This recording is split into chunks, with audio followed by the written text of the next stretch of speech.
Hey everyone, welcome back to another Family Time It. We're talking all about Emmanuel, which means God with us, right? Now, of those three words, today's word with might seem like the least interesting. I mean, there's so many cooler words like pancakes or bingo, which hopefully you've had fun eating and playing right before this. But God bingo us, it just doesn't really make sense. So God used with to describe the kind of relationship He wants us to enjoy. But what does living life with God mean? Well, for those of you who have studied some grammar in school, who knows what kind of word with is? It's a preposition. Yes, well done if you got that, but no worries if you didn't, because even though grammar was never my best subject in school, I do remember how my teachers taught me prepositions. It was all about a squirrel, which I'll use this reindeer to represent, and a tree, which this Christmas tree should work fine. Now, prepositions are anywhere a squirrel can go in relation to a tree. So squirrels can go up a tree, they can go down a tree, they can go under a tree, they can get acorns, which are like these pine cones, from a tree, or they can be with the tree or without the tree, which would be sad since we all know squirrels love trees. Now, knowing some other prepositions isn't just helpful for getting an A on your grammar test. It's also helpful for knowing the prepositions we might mistakenly use instead of with. So last time we talked about how instead of living life with God, we might see how big God is and think we have to live life under God because we're scared of His power or afraid that He'll get angry with us when we make mistakes.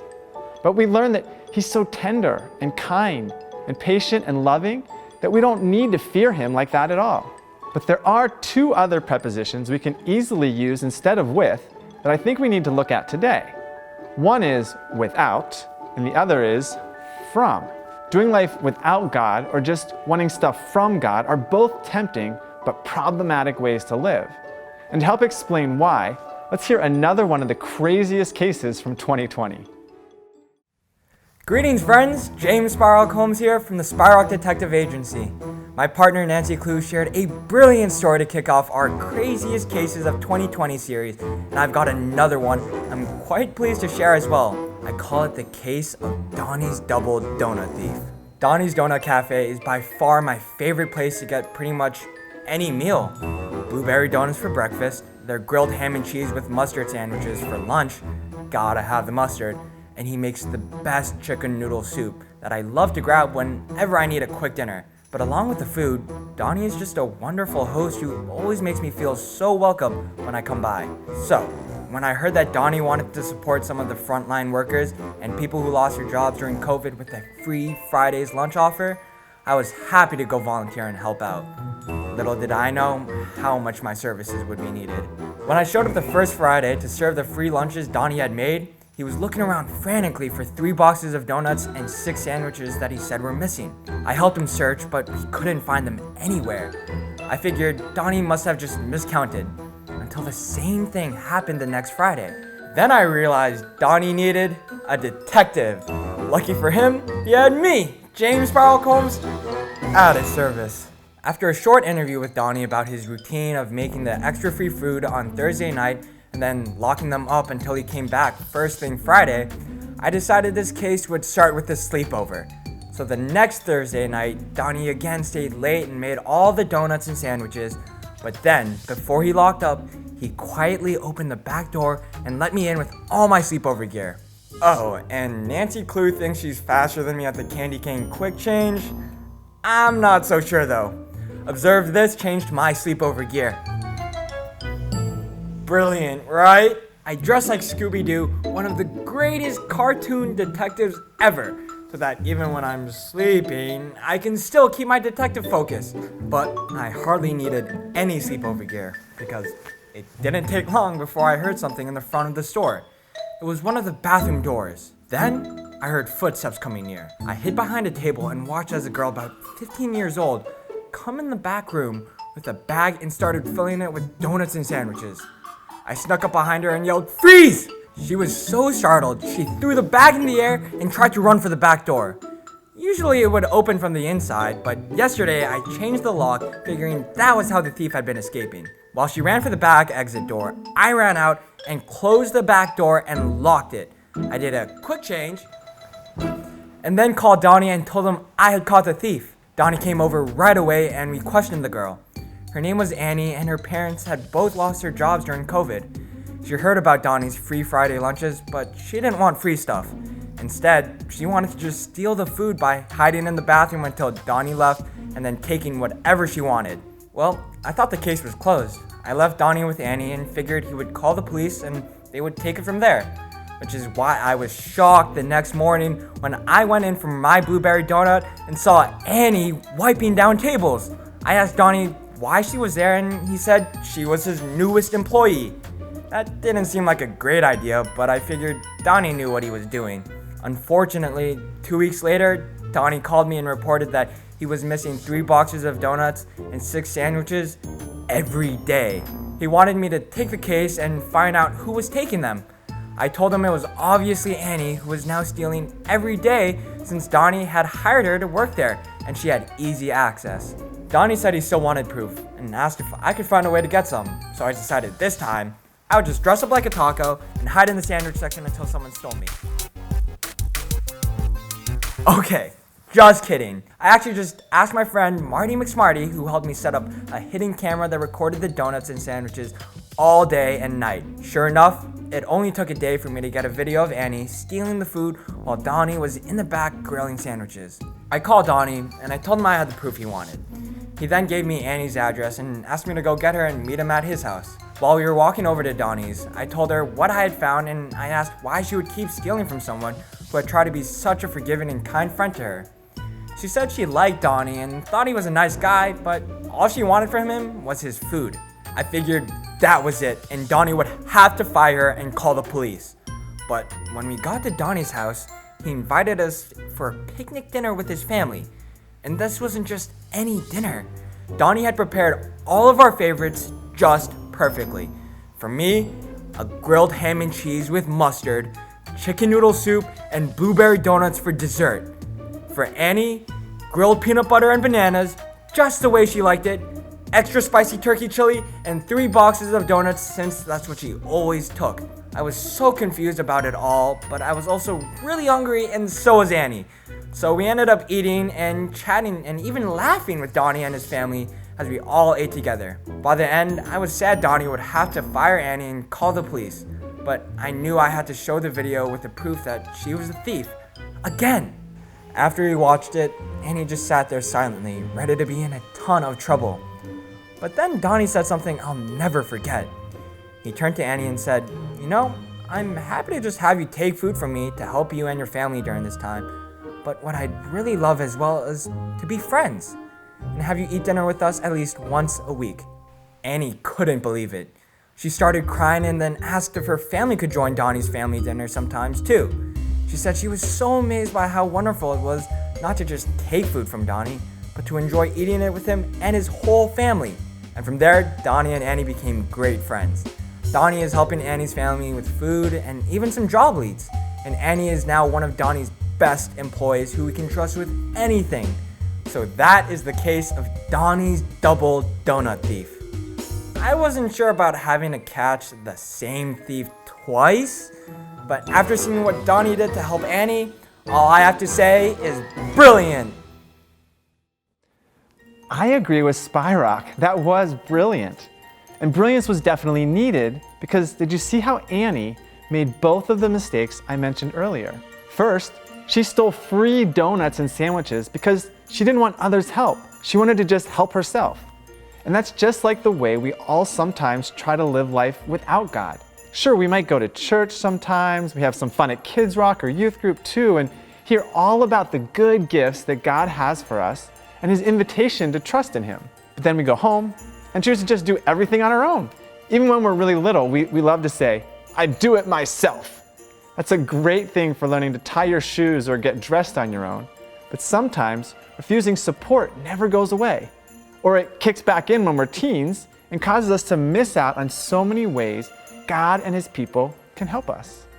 After Annie got caught though, she realized there was another not so good way to live. With Donnie inviting her to work for him, she now could steal even more of the yummy donuts and sandwiches she loved. Donnie was hoping that he and Annie could become friends, but instead she just wanted to take food from him. That's just like the way we try to take stuff from God. In our family, we call this making God our vending machine. Vending machines are cool. They have soda and snacks and candy and cookies. So we go put our money in and come away happy when they give us what we want. But sometimes they don't work right, and they just take our money or they give us the wrong thing. Then we get mad and bang on them or shake them or kick them. But even when they do give us what we want, you just walk away until the next time you want something else. And you can't take the vending machine with you because they're way too heavy. Making God our vending machine means we just go to Him when we want something like help on a test, or a Nintendo Switch for Christmas, or even COVID to be done.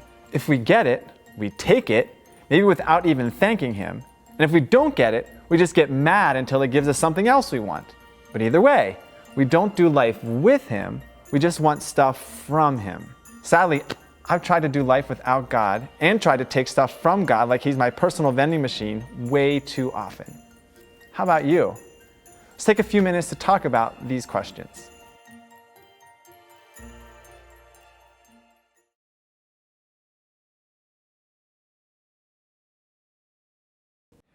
Even though Annie just wanted to live her life without Donnie's help at first, and then later just wanted to take stuff from Donnie, Donnie kept inviting her to be friends. And that's how God is too. Jesus came to let us know that life under God, life without God, or just wanting stuff from God are all easy traps to fall into, but totally miss out on how great life with God could be. When Annie experienced dinner with Donnie's family, she realized how much she was missing. And one of the things Jesus was constantly doing when He came to earth was inviting people to join Him for meals where He showed them a whole new way to enjoy life with God. So what does life with God look like? Well, it's an adventure filled with so many opportunities. Things like reading the Bible to get to know more about God, listening to worship music to get melodies and lyrics in your head that keep God in your thoughts, reaching out to a parent or small group leader to ask questions about faith or engaging in serving others. They're all wonderful ways to enjoy the adventure. But two great places to start might simply be looking and laying down burdens. Looking for God just means you pay attention throughout your day for where God is working. It could be through something in creation like a blue jay, a sunset, or snow. Or it might be through a relationship where someone hugs you, encourages you, or teaches you something new. Or it might be a way God gives you an opportunity to serve someone else by being kind, generous, or sacrificing something so they can be blessed. When we see something like this at High Rock, we like to call it a God sighting. And one of the things we love to do as a family is share God sightings during dinner. Maybe that's something you could try too. Practice looking for God being with you by sharing God sightings each night at dinner, or maybe at night when your parents tuck you in. And then, along with looking, take time to lay down your burdens.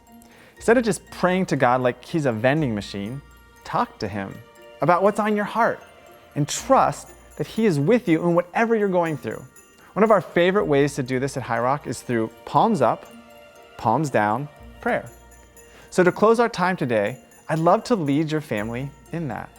It starts with holding your palms out and facing up. And then you can pray silently about anything that's upsetting you, concerning you, worrying you. Whatever burdens you're trying to carry, just tell God about each one because He loves to listen. Go ahead and take some time now to do that, and then in a few moments, I'll tell you about the next part.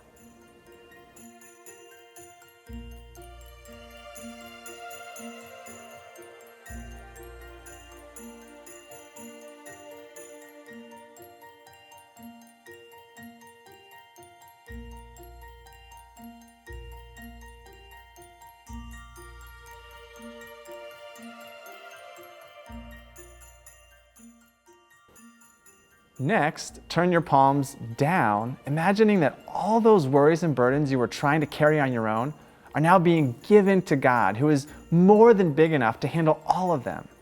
Take a few moments to picture yourself giving God everything.